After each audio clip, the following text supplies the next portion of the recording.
अस्सलामुअलैकुम, वेलकम है आप सभी का इस नई वीडियो में। तो जिस तरह सभी को पता है कि आज क्लास 12 का ईवीएस का पेपर था, तो इस बीच यहाँ पे हम आपके साथ ईवीएस का पेपर आज सॉलिड पेपर डिस्कस करने वाले हैं। सारे क्वेश्चंस का यहाँ पे हम आपको आंसर बता देंगे, तो वीडियो को पूरा एंड तक देख लेना, चैनल को भी सब्सक्राइब कर देना और टेलीग्राम ग्रुप हमारा ज्वाइन कर देना, लिंक उसकी आपको डिस्क्रिप्शन में मिल जाएगी। तो चलिए वीडियो को शुरू कर लेते हैं और देख लेते हैं क्लास 12 का ईवीएस का पेपर आज का कैसा आया था। तो इस पेपर का अगर आपको पीडीएफ चाहिए तो आप हमारी वेबसाइट www.sajadspeaks.com पे जाके इसका पीडीएफ ले सकते हैं।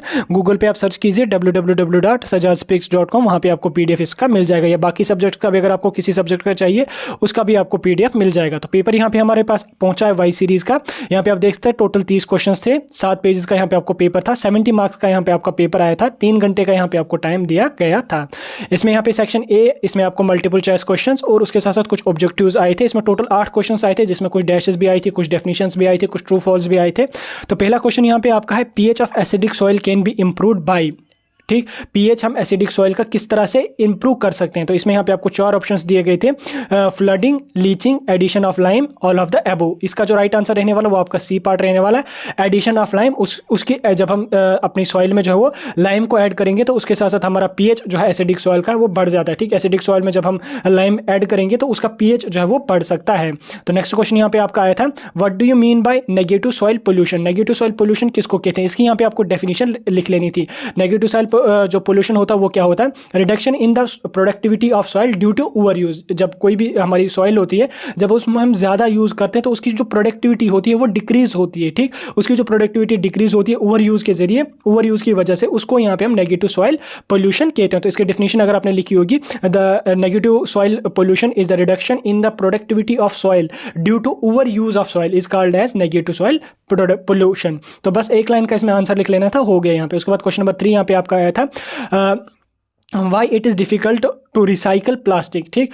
प्लास्टिक को क्यों डिफिकल्ट है रिसाइकल करना। यहाँ पे 4 ऑप्शन है, it's very hard, it comes from different sizes, it is adhesive, it contains different polymers. तो इसका जो राइट आंसर रहने वाला वो आपका सी डी पार्ट रहने वाला है, इट कंटेन्स डिफरेंट पॉलीमर्स, क्योंकि इसमें मुख्तलिफ किस्म के पॉलीमर्स प्रेजेंट होते हैं, जिस वजह से जो प्लास्टिक होता है ये थोड़ा सा डिफिकल्ट होता है रिसाइकल कर लेना। उसके बाद क्वेश्चन नंबर 4 यहाँ पे आपका आया था, within community diversity is called, ठीक। Within community diversity is called, इसको हम कहते हैं alpha diversity. Alpha diversity is the diversity within community, ठीक। यहाँ पे आपका क्वेश्चन नंबर 4 का आ जाएगा अल्फा डाइवर्सिटी। उसके बाद क्वेश्चन नंबर 5 आपका आया था, exotic species have large impact specially in island ecosystem. ये आपका ट्रू और फॉल्स, ठीक। इसमें यहाँ पे आपको बताना था कि exotic species have large impact specially in island ecosystem. तो ये जो क्वेश्चन आपका क्वेश्चन नंबर 5 है वो आपका यहाँ पे ट्रू रहने वाला है। क्वेश्चन नंबर 5 का यहाँ पे आपका आंसर ट्रू लेने वाला है।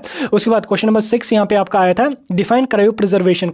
क्रायो प्रिजर्वेशन की यहाँ पे आपको डेफिनेशन लिखनी थी। क्रायो प्रिजर्वेशन होती है जिसमें हम बायोलॉजिकल मटेरियल, जैसे हमारे सेल्स होते हैं, टिश्यूज होते हैं, उनको हम प्रिजर्व करके रखते हैं, फ्रीज करके, ठीक। उसको हम कहते हैं क्रायो प्रिजर्वेशन। इसकी डेफिनेशन अगर आपने 2-4 लाइन्स में लिखी, सॉरी 2-4 लाइन्स में नहीं, 2-4 वर्ड्स में लिखी तो आपका 1 मार्क्स मिल जाएगा। वैसे 2-4 वर्ड्स में तो नहीं आएगा, 1 लाइन में इसका आंसर आपका आ जाएगा। तो हो गया यहाँ पे क्वेश्चन नंबर 6 भी आपका डन।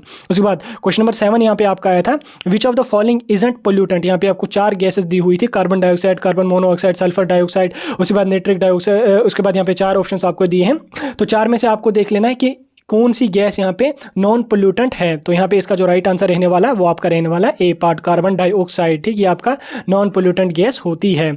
उसके बाद क्वेश्चन नंबर 8 यहाँ पे आपका आया था, one of the following is the first major environmental protection act to be promulgated in India. कौन सा एक्ट यहाँ पे जो है वो 4 एक्ट्स दिए हुए हैं, environmental act, air act, water act, none of the above. इसका यहाँ पे राइट आंसर रहने वाला है इन्वायरमेंटल एक्ट। इन्वायरमेंटल एक्ट जो है वो ये लगाया गया था ताकि हमारा इन्वायरमेंट जो है उसको बचाया जा सके। तो ये हो गया आपका section A, MCQ type questions और ऑब्जेक्टिव टाइप क्वेश्चंस में।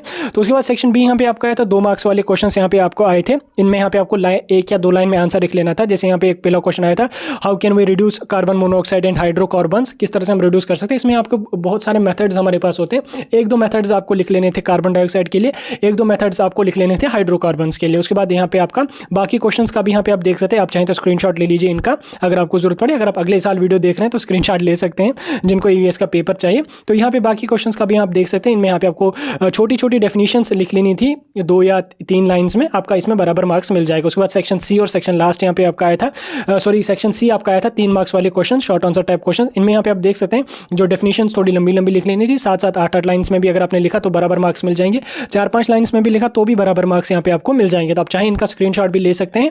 तो उसके बाद यहाँ पे नीचे आके भी आप इनका देख सकते हैं, काफ़ी सारे क्वेश्चन आपको आए थे 3 मार्क्स में और एक क्वेश्चन का यहाँ पे आपको आर पार्ट मिला था। उसके बाद सेक्शन नंबर डी और सेक्शन नंबर लास्ट आपका आया था 5 मार्क्स वाला क्वेश्चन। इसमें यहाँ पे आपको लॉन्ग आंसर टाइप क्वेश्चन आए थे, हर क्वेश्चन का यहाँ पे आपको आर पार्ट देखने को मिला था। थोड़ा लंबा लंबा आंसर लिख लेना था, 5-5 6-6 लाइन्स, 5-5 6-6 लाइन्स नहीं, 1 या 1.5 पेज में अगर आपने आंसर लिखा तो बराबर आपको यहाँ पे मार्क्स मिल जाएंगे। 2-3 क्वेश्चन आए थे, इनका यहाँ पे अगर आपने 1-1 1.5 पेज में आंसर लिखा तो बराबर मार्क्स इसमें आपके मिल जाएंगे। तो ये था आज का ईवीएस का पेपर क्लास 12 का जो सॉल्वेड मैंने डिस्कस करने की कोशिश की। हालांकि सारे क्वेश्चंस डिस्कस नहीं कर पाया, आपको पता है कि माह रमजान है तो थोड़ा सा डिफिकल्ट होता है सारे क्वेश्चंस को डिस्कस करना। एमसीक्यू टाइप क्वेश्चंस इंपॉर्टेंट होते हैं जो मैंने आपके साथ डिस्कस किया। बाकी वीडियो कैसा लगा कमेंट करके जरूर बता देना, आपका पेपर कैसा हुआ कमेंट करके जरूर बता देना। जुड़े रहिए हमारे साथ यूट्यूब पे भी, टेलीग्राम पे भी, ऐसे हर इन्फॉर्मेटिव अपडेट के लिए।